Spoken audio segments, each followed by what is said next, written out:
ভাঙচুর করে ধ্বংসস্তূপে পরিণত করা হয়েছে বাংলাদেশের অন্যতম দুই সমাজের আয়না প্রথম আলো ও দ্য ডেইলি স্টারের অফিস। জানিয়ে এখন রীতিমতো তোলপাড় সৃষ্টি হয়েছে আন্তর্জাতিক গণমাধ্যমগুলোতে। কিন্তু কি বলছে তারা? বিস্তারিত শিহাব ইসলামের ডেস্ক রিপোর্টে। বাংলাদেশের গণমাধ্যমের উপর নজিরবিহীন হামলার ঘটনা আন্তর্জাতিক অঙ্গনে তীব্র উদ্বেগ সৃষ্টি করেছে। ঢাকায় সহিংস বিক্ষোভের জেরে দেশের শীর্ষ দুটি সংবাদ মাধ্যম প্রথম আলো ও ডেইলি স্টারের কার্যালয়ে হামলা, ভাঙচুর ও অগ্নিসংযোগের ঘটনা বিশ্ব গণমাধ্যমে গুরুত্বের সঙ্গে প্রকাশিত হয়েছে। আল জাজিরা থেকে শুরু করে BBC, Reuters, CNN, the Guardian ও এএফপি সবাই এই ঘটনাকে বাংলাদেশের সংবাদ মাধ্যমের স্বাধীনতার জন্য গুরুতর হুমকি হিসেবে দেখছে। ইনকিলাব মঞ্চের মুখপাত্র ও ঢাকা ৮ আসনের সম্ভাব্য প্রার্থী শরীফ ওসমান হাদীর মৃত্যুকে কেন্দ্র করে ঢাকায় ছড়িয়ে পড়ে সহিংস বিক্ষোভ।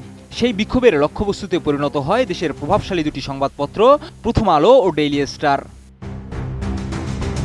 কাতার ভিত্তিক সংবাদ মাধ্যম আল জাজিরা বলেছে, বিক্ষোভকারীরা কয়েকটি শীর্ষ সংবাদ মাধ্যমে হামলা চালায়, যেগুলোকে সমালোচকরা ভারত ঘেঁষা বলে অভিযুক্ত করে। ডেইলি স্টারের কার্যালয়ে অগ্নিসংযোগের ঘটনায় ভেতরে আটকা পড়েন বহু সাংবাদিক ও কর্মী। ধোঁয়ায় শ্বাস নিতে না পেরে এক প্রতিবেদক সামাজিক যোগাযোগ মাধ্যমে প্রাণ বাঁচানোর আকুতি জানান। পরে ফায়ার সার্ভিস আগুন নিয়ন্ত্রণে এনে অন্তত ২৭ জনকে উদ্ধার করে।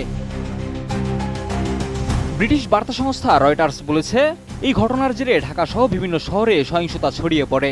সামাজিক যোগাযোগ মাধ্যমে ছড়িয়ে পড়া ভিডিওতে প্রথম আলো ও ডেইলি স্টারের কার্যালয়ে ভাঙচুরের দৃশ্য দেখা যায়। আগুন নিয়ন্ত্রণে আনতে সেনা ও দমকল বাহিনী মোতায়েন করা হয়। RICL TMX, যুগের পর যুগ স্থাপনা থাকে মজবুত। বিবিসি তাদের প্রতিবেদনে উল্লেখ করে, ৩৫ বছরের ইতিহাসে এই প্রথম ডেইলি স্টার তাদের ছাপা সংস্করণ প্রকাশ করতে পারেনি। পত্রিকাটির কনসাল্টিং এডিটর কামাল আহমেদের ভাষ্য অনুযায়ী ক্ষয়ক্ষতির মাত্রা এতটাই ভয়াবহ যে পত্রিকাটি কিছুদিন কার্যত অচল থাকতে পারে। বিবিসি আরও জানায়, বিভিন্ন সরকারের চাপ ও হুমকি মোকাবেলা করলেও এমন সরাসরি হামলার মুখে এই প্রথম পড়ল সংবাদ মাধ্যম দুটি। ব্রিটিশ গণমাধ্যম দৈনিক দ্য গার্ডিয়ান লিখেছে, প্রো ডেমোক্রেসি আন্দোলনের এক নেতার মৃত্যুর পর হাজারো মানুষ রাস্তায় নেমে আসে এবং অন্তত ৩টি স্থানে অগ্নিসংযোগের ঘটনা ঘটে, যার মধ্যে প্রথম আলো ও ডেইলি স্টারের ভবনও রয়েছে। মার্কিন সংবাদ মাধ্যম সিএনএন বলেছে, ভিডিও ফুটেজে দেখা গেছে ঢাকায় বিক্ষোভকারীরা এই দুই সংবাদ মাধ্যমের কার্যালয়ে হামলা চালায়।